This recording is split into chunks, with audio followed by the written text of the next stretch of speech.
Hi అండి, welcome to my channel. ఈరోజు మీరు thumbnail చూశారు కదండి, ప్యాన్ కేక్ తయారు చేశాను. కిడ్స్ అందరికీ చాలా ఇష్టపడుతుంది కదండి. మా మనవలు కూడా అడిగారు, వాళ్ళ కోసమే తయారు చేశాను. అయితే ముందుగా మిక్సింగ్ బౌల్లోకి జల్లెడ పెట్టుకొని ఒక అరకప్పు మైదా పిండి, అరకప్పు గోధుమ పిండి తీసుకోవాలండి. లేదు మొత్తం గోధుమ పిండి అయినా తీసుకోవచ్చు, మొత్తం మైదా పిండి అయినా తీసుకోవచ్చు. అలాగే పౌడర్ షుగర్ ఉంటుంది కదండి, పంచదార పొడి, అది కూడా అరకప్పు తీసుకోవాలండి.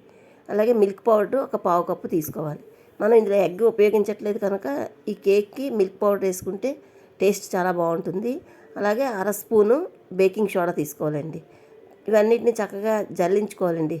ఏ కేక్ అయినా, ప్యాన్ కేక్ అయినా, దేనికైనా జల్లెడ పట్టుకొని చేసుకుంటే కేక్ చాలా బాగా కుక్ అవుతుంది, చాలా స్పంజీగా వస్తుంది.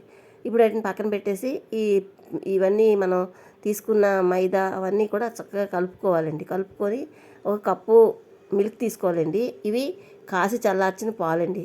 రూమ్ టెంపరేచర్లో ఉండాలి, ఫ్రిడ్జ్లో పెట్టకుండా మామూలు బయట నుంచుకునే కాచి చల్లార్చిన పాలు ఒక కప్పు తీసుకొని కొంచెం కొంచెంగా వేసుకొని ఈ పిండిని, ఈ బ్యాటర్ని ఏమని ఉండలు లేకుండా చక్కగా కలుపుకోవాలండి. ఒకేసారి పాలన్నీ వేసేస్తే ఉండకట్టేస్తే కొంచెం కొంచెంగా వేసుకొని ఇలా క్రీమీలాగా సింగిల్ డైరెక్షన్లో కలుపుకోవాలండి. అప్పుడు మొత్తం ఈ పాలు, మన కప్పు పాలు తీసుకున్నాం కదండి, ఒక్క స్పూన్ పాలు మిగిలేయండి, మిగతా అన్ని పాలు పట్టేసాయి. అదే మొత్తం 2 కప్పులు గోధుమ పిండి తీసుకుంటే మొత్తం పాలన్నీ కూడా మనకి ఉపయోగపడిపోతాయండి. సో ఇప్పుడు మేము ఒక అర స్పూను వెనీలా ఎసెన్స్ వేసుకోవాలి. ఇది ఆప్షనల్ అండి, ఇష్టమైతే వేసుకోవచ్చు, లేకపోతే లేదు. ఇలా ఈ పిండి చూసారా, మనం గరిటె జారుగా కలుపుకోవాలి. ఎలా వస్తుందండి పిండి చూసారు కదా. దోశ పోసుకుంటే మనం స్ప్రెడ్ చేయక్కర్లేకుండా కేక్ ప్యాన్ మీద వేస్తే దానంతటా అదే స్ప్రెడ్ అవ్వాలన్నమాట.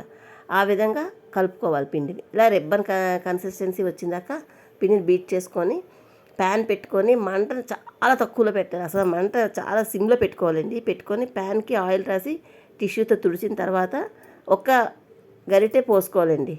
అన్నీ కూడా ఒక్కొక్క గరిటె పోసుకోవాలి.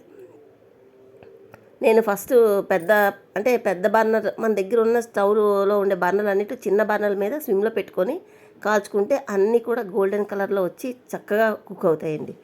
చాలా టేస్ట్గా ఉంటాయి. ఒక్క నిమిషమే వేసిన వెంటనే ఒక నిమిషం ఉండి టర్న్ చేసుకొని ఒక 30 సెకండ్లు ఉంటే 2 పక్కల కాలిపోద్దండి. చాలా ఈజీగా 2-3 నిమిషాలు, లేదంటే 5 నిమిషాల్లో మొత్తం అన్నీ తయారు చేసుకోవచ్చు. అన్నీ ఒకే షేప్లో ఉండాలి, ఒకే సైజులో ఉండాలి, ఒకే కలర్లో ఉండేటట్టు కాల్చుకోవాలి. నేను ఫస్ట్ టైం పెద్ద బర్నర్ల మీద పెట్టేయడం వల్ల 1-2 బ్లాక్గా కాలిపోయాయండి, కొంచెం కలర్ ఎక్కువగా కాలాయి. సో అన్నీ ఒక చిన్న బర్నర్ మీద పెట్టుకొని చక్కగా కాల్చుకోండి. ఇవన్నీ రెడీ అయిపోయాయి కదండి. చూడండి ఎంత స్పంజీగా వచ్చాయో, మెత్తగా ఉంటాయి దూదెల్లాగా. ఇప్పుడు దీనికి ఏమని మనం చాక్లెట్ సిరప్ కానీ, మన దగ్గర ఏదో ఒకటి, ఏదైనా సిరప్లు, చాక్లెట్ కానీ ఏ సిరప్లు ఉంటే ఆ సిరప్ వేసుకొని చక్కగా మనం ఆ కేక్ అంతా కూడా అప్లై చేసుకొని పైన ఇంకో కేక్ వేసుకొని కట్ చేసి పిల్లలకి ఇస్తే చాలా బాగా ఇష్టపడి తింటారండి.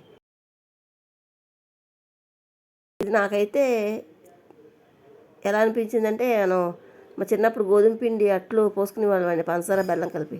ఆ టేస్ట్లోనే అనిపించిందండి. పాలు బెల్లం, పాలు పంచదార కలిపి గోధుమ పిండి అట్లు పోసుకునేవాళ్ళం. సేమ్ అలాగే ఉంది, కాకపోతే దానికన్నా ఇది మెత్తగా ఉంటుంది, కొంచెం పొంగుతుంది బేకింగ్ సోడా వేయడం వల్ల. సో ఇంతేనండి ప్యాన్ కేక్స్. నా వీడియో మీకు ఎలా అనిపించింది? నచ్చితే లైక్ చేయండి, మరిన్ని మంచి వీడియో సబ్స్క్రైబ్ చేసుకోండి. Thank you for watching. Bye అండి.